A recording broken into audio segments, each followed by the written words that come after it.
Bison Badger. I'm Sierra Kilo. And we only have a 10 difference in team value.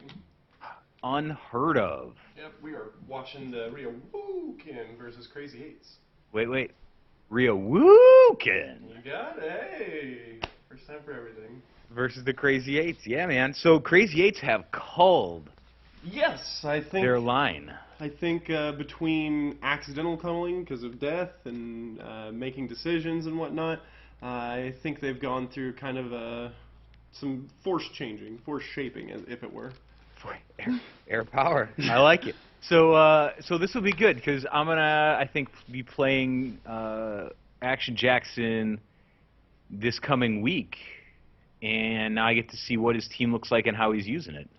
Yeah, this is going to be an interesting game for the Necromantic because they're going to have to rely 100% on strategy and their team. This is one of the few games against basically playing against a team with high-level players, but not getting huge inducements. Right. So it looks like he cut down to and has basically two mercs linemen. Really? Yeah, it looks like he might have killed just about every high-level lineman.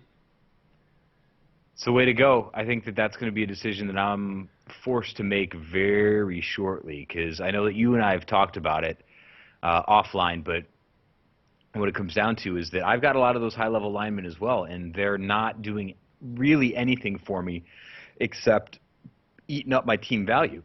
Mm-hmm.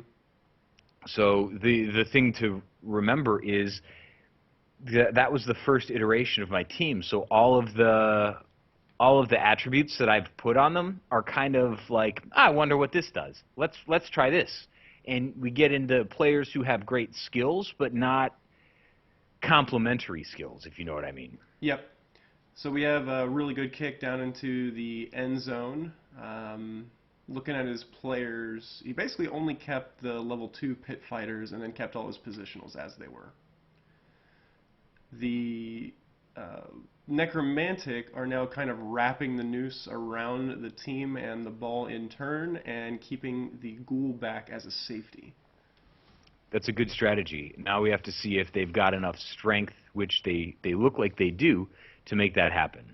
Okay, so an early dodge failure from the Crazy 8's with a loner player. I guess it wasn't early. That was his whole turn, and then he dodged him out. For some reason, I thought Necromantic had a second turn there, so I apologize for mentioning. No, that was a good thing to just try to jump away from just getting free smashed by Flesh Golem, so I'm all for it. Right. And, you know, the point is that, hey, that's a loner, so that's not a guy you want to give a free smash to, but at the same time, did he re-roll that? He did not. He used a reroll previously, but he definitely didn't use it on the dodge. Good. So I would never re-roll anything with a loner. Yep.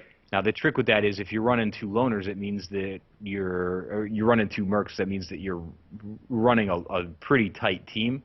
So you don't have any extra guys in the wings though as well. So you don't want to use them like they're zombies. You know what I mean? Exactly. So because they're not going to regen on you. So he, for reasons either he's just pushing or couldn't get the guys away, he's spending a lot of... He doesn't really have anybody protecting the ball carrier directly. And the ball carrier right now is on the sideline. That is a very scary prospect. Right. Especially against a team like this. I would be afraid to put any kind of dangling situations because he'll do some crazy stuff to take advantage of it. Yeah, and we've seen it before. But at the same time, I think maybe he's learned a little bit of his lesson, but the folks that are going to be able to blitz into there are not in a position to do it right this instant, I think. Yeah, I don't think he would have been able to make it. So, a lot of pushing, and he's getting pretty aggressive on this Bloodthirster with these Flesh Golems. With the right. It's not super necessary, but if you can keep him down, keep him down. But I'd be focused on getting that ball more than anything. Yeah. I don't know. I haven't really been paying too terribly close attention to the Flesh Golems, but I don't think they've had a lot of potential to get away from the Bloodthirster anyways. Right. They kind of knocked him down and then moved him away. So. Mm-hmm. So the Bloodthirster kind of trying to basically dance with these three players, ostensibly making it to where kind of a created player advantage. Right, and that's a good place to be for him, even though he's going to be at the strength disadvantage overall. What it comes down to is I don't think that either one of those flesh golems have like Mighty Blow or anything like that. So you're not at a terrible disadvantage, especially with a strength 10, right? Armor value. Bloodthirster? Armor value 10. That's what I meant. Yeah. Armor value 10. Thank you. He's really using that armor value that he paid for by just using it as an anvil right now. Right. Let them smash themselves against it. Yep. So interesting. He put a lot of pressure on the ball carrier. I didn't see where he actually placed a blitz and if he placed it at all. But interesting that he did that, seeing that maybe he missed it, that this lane was still open for just a really quick dodge and a reform. I think that's pretty much the case. But it's good to see that he's thinking a little bit more strategically about getting into tackle zones. But I think to be more effective, you have to also understand your opponent's positioning and where he can go, not just where you're at at one angle to slow him down. So that was a one die vote down. Yes. So that turned that over. But he had a relatively decent setup. One of the weaknesses of an undead team is while the zombies are extremely resilient, they're not very good at taking advantage of open cages.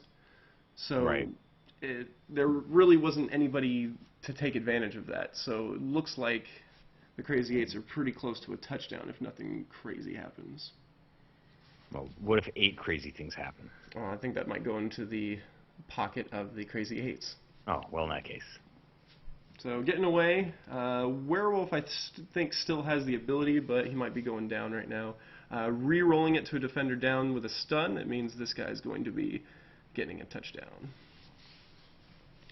So while not exactly textbook, I think that the Crazy 8's did a pretty impressive drive this go-around. Right, he did a lot of on-the-fly decisions, and he made good decisions. Mm-hmm. Not textbook, not coming in with a plan, but I think that I wouldn't say that. I think he came in with a plan and adjusted it effectively to get that guy right where he is and not risking going for it on a sure touchdown next turn. Yeah, and then kind of whether I want to think it was on purpose, just because it was like immediately after taking out the one player that could have caused him a nuisance. Right, good strategy. Yeah. Again, a little sketchy because your cage wasn't there, whatnot, but working with what you got and still maintaining that just aggressive overpunch at the same time as getting the touchdown in 6 turns, that was a pretty good drive. All right, super impressed with how that went. Yep. So setting up, Necromantic going to get the ball this time. Let's see how he sets up. Now that he's got the offense against this line. So, opting to keep the Bloodthirster on the line, I think maybe he kind of, because that was another thing that I saw, that he wasn't immediately throwing that Bloodthirster into the situation every single turn. Right. Maybe he's realizing that using that Bloodthirster for that armor value 10 is worth it. Yeah, especially if you could suck up those 2 high-strength players. Yeah, he's really, he's taking away almost more than a fourth of the players. Right. And now that Re-AWOOOken has seen how he plans to use that Bloodthirster, he's only throwing one of his flesh golems at it and using that strength on the other side. Yep. And that wild animal's going to hit just like that, but it's not the worst thing that can happen. Yep. And you're seeing this cage right here where it's utilizing every single positional but this ghoul. Unless he does something interesting with this ghoul, this cage is not, I don't think, going to work because he has no outs, he has nowhere to go, he has nobody causing anybody to pull anybody to any side of the pitch. Right. So what you're seeing is just people kind of lining up to slow it down, and he's not going to have enough turns to do anything.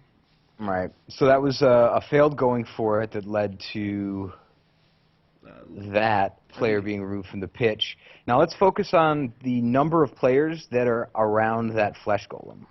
Yeah, that's 3. I don't think he was really going for but at least 3 players on that 1 flesh golem. Right. So getting a quick throw to the werewolf, but the werewolf is pretty much out in no man's land. Probably hoping for just anything to happen. Wow. Interesting choice to go with the Bloodthirster on that. That was a pretty high level risk, but especially when you had 2 easy players to get it done. Right. What do you think that you'd have used? I might have used him as an additional assist, but used my horns. Yeah, it worked. It got the ball out, and actually looks like it took out the werewolf, at least, yeah, with a knockout. But I would have probably just gone with Karn on that one. He doesn't have block, but he does have Juggernaut. Right. So that's fair. So for all the kids playing at home, Juggernaut means that he can make a bolt down into a push. Mm-hmm. Ooh, a foul. Yeah, I mean it worked, but 1 wild animal, and that's what I'm scared of. Yeah, he did have break tackle, so it wasn't any other huge risk other than the wild animal.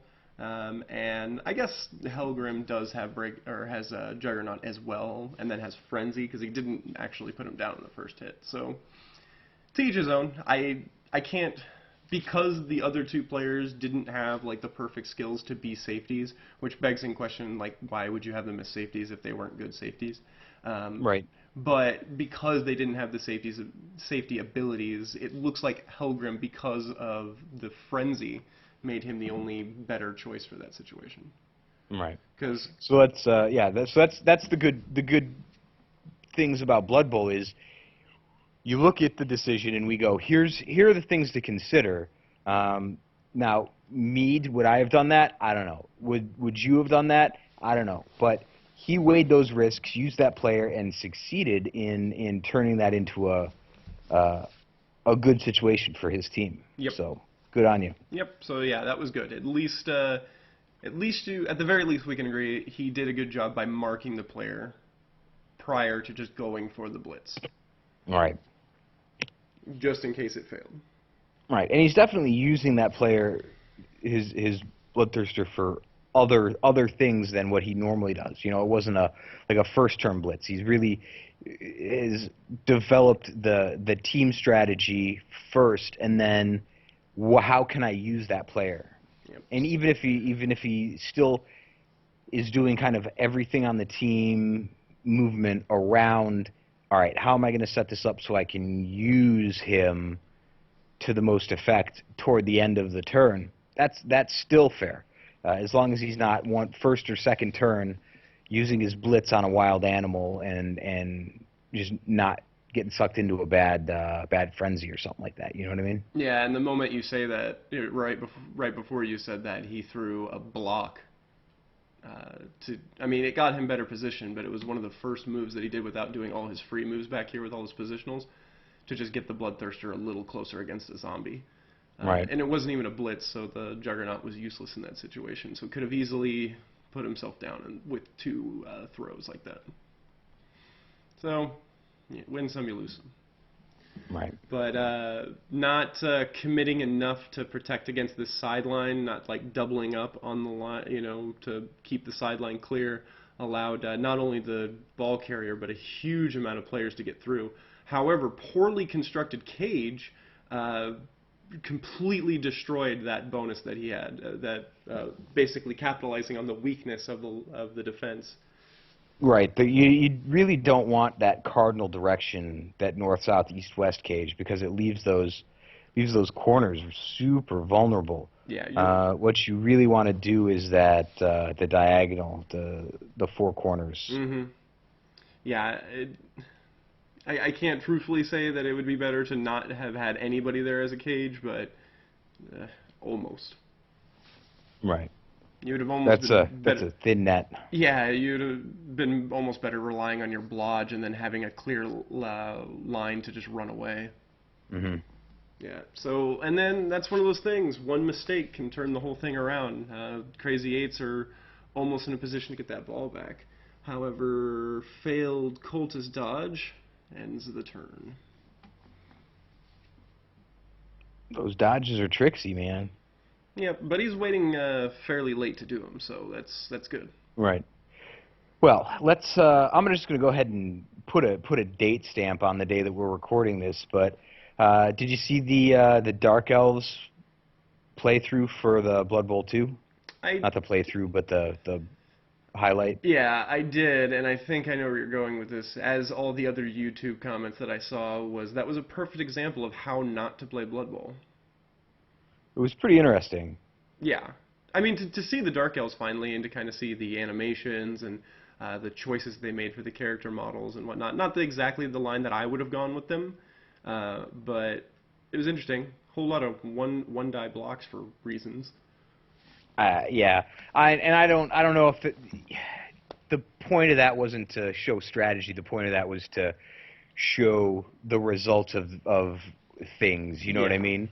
I think that's really what it was, because they could have played 100 games and just done whatever they wanted. You know what I mean? So just cut it together as is.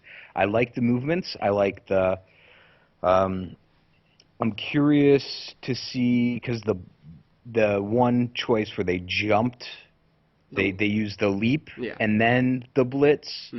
How that goes, because. Is that normally a thing that you can do, is that you can leap and then declare a blitz, or do you have to declare a blitz and then add the leap? And not in Chaos Edition, the way it's done is you have to declare your blitz action prior to moving the player at all, but you can do any like leap or skill or anything like that in between.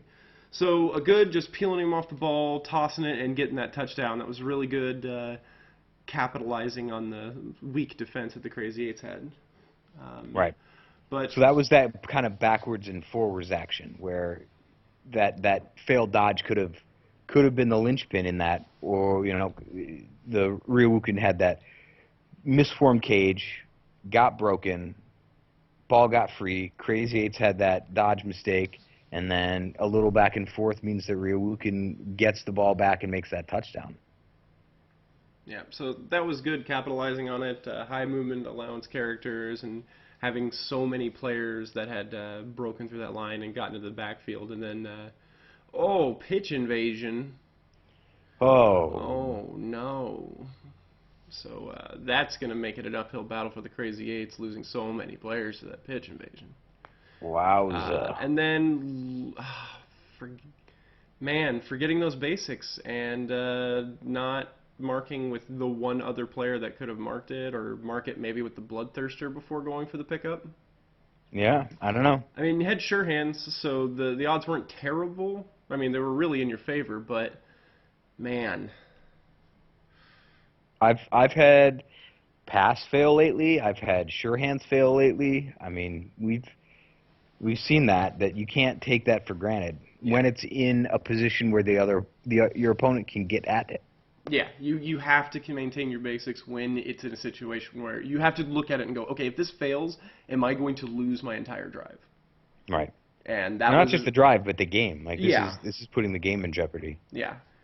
And that definitely was the situation. However, Re-AWOOOken wasn't able to. I mean, was able to mark the ball with both werewolves, get it set up, but then the failed pickup slowed down the drive. Crazy Eights trying to utilize some sort of block attempt with the Bloodthirster, which didn't seem too imperative at the time. So that caused an early turnover. Now the Necromantic able to get to the ball. Failed to pick it up. Had he used his blitz yet? I don't know. Went to go for that pickup while a player was still standing next to it. Yeah, I don't think so. Hasn't picked up all his players yet, even free move players, and his first move was to do basically a standing blitz on a player that was on the ground. I don't know. All right, getting trapped into that frenzy, going into a one die. This is happening so fast, I don't even know what's going on anymore. I think both players have kind of, with the end of the game and whatnot, kind of lost their focus. So we might see a tie at the end of this, unless Re-AWOOOken can. Oh no, Re-AWOOOken's. Yep. So that's a tie. There it is. Wow, that went from a game where both teams were doing fairly well, making a couple mistakes, but looking way better than they have for the whole season, Yeah. to pretty bad. That was a barroom brawl. I mean, that went from being a boxing match into a barroom brawl pretty Yeah, quickly. yeah. Is I think the best way to put that. Yeah, that last pitch invasion I think got the Necromantic team a little bloodthirsty for that ball, and Yep. weren't focusing on covering themselves, getting other players forward, getting other players beyond the ball in case they got the ball. Peeling players off the ball is very important. Right. And I think the Crazy Eights coach kind of, when that pitch invasion happened, just basically raised his hands into the air going, well, I have no chance now. So Yep. Fuck it. instead of going, because his guy, the two guys that he had out versus I think you had six guys out. You still had, it wasn't the whole team. I've seen where it was a lot of players. Right. You still had it to where you could have held on for a little bit for your players to stand back up. Yeah. Yep. Yep. But overall, I think the playing was pretty good. Just keep your heads. The Yep. basics. I'm gonna. Yeah. Yeah. That's really the message to come out of this is focus on the good things that happen in the first half, and don't. I mean, that second bit, especially the last couple turns, were a little extraordinary. Avoid that at all, if at all possible. But you can, toward the end of the match, you get a little crazy. But focus on the things that you did in the first half, and you'll go far. And that's for both teams, because both teams had a really good opening couple turns, and I'd like to see that more often. Yeah. With I don't know. I guess yours in the Stalking Dead game was pretty good coaching, but yeah. So this was up there too. I have to say this is one of so far the better games of this week. Yeah. So good job, guys. Just keep focusing on those good steps forward. You're both making progress. All right. Well, we'll see you next one. Later.